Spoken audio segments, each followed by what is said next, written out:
वाराणसी की ज्ञानवापी मस्जिद का विवाद इन दिनों चर्चा में है। सर्वे से लेकर सील करने तक की कार्रवाई हो चुकी है। दोनों पक्षों के अपने अपने दावे हैं। फिलहाल मामला सुप्रीम कोर्ट पहुंच चुका है। दोनों तरफ के दावों के बीच इतिहास के पन्ने भी खुलते दिख रहे हैं।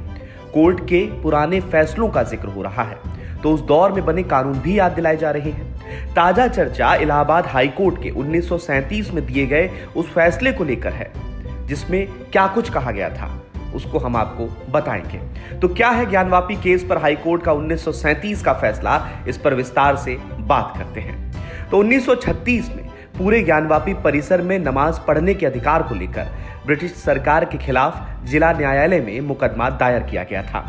दावेदारों की ओर से 7 गवाह और ब्रिटिश सरकार की ओर से 15 गवाह पेश किए गए थे। 15 अगस्त 1937 को मस्जिद के अलावा अन्य ज्ञानवापी परिसर में नमाज पढ़ने के अधिकार को नामंजूर कर दिया गया।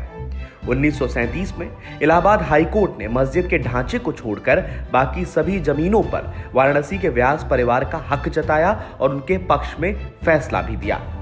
तब से वर्षों तक व्यास परिवार ही मस्जिद के तहखाने की देखरेख करता था, ऐसा दावा है।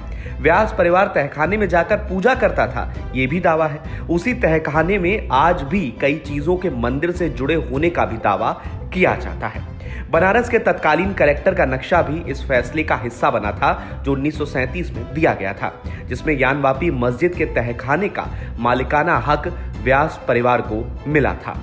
हालांकि मुस्लिम पर्सनल लॉ बोर्ड के महासचिव खालिद सहफुल्ला रहमानी का दावा है कि उस फैसले में कोर्ट ने गवाही और दस्तावेजों के आधार पर फैसला दिया था कि पूरा परिसर मतलब ज्ञानवापी मस्जिद कॉम्प्लेक्स मुस्लिम वक्फ का है और मुस्लिमों को यहां नमाज पढ़ने का अधिकार है। रहमानी का दावा है कि उस फैसले में कोर्ट ने मंदिर और मस्जिद का क्षेत्रफल भी तय कर दिया था। इसके अलावा अदालत ने वजूखाने को मस्जिद की संपत्ति माना था।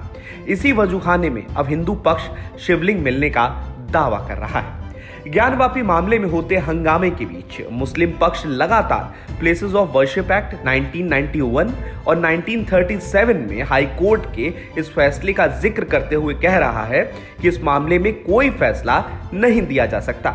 वही हिंदू पक्ष की दलील है कि ये कानून इस मामले में लागू ही नहीं होता, क्योंकि मस्जिद को मंदिर के अवशेषों पर बनाया गया था। तो फिलहाल के लिए इस खबर में इतना ही। अपडेट्स के लिए बने रहिए वन इंडिया हिंदी के साथ।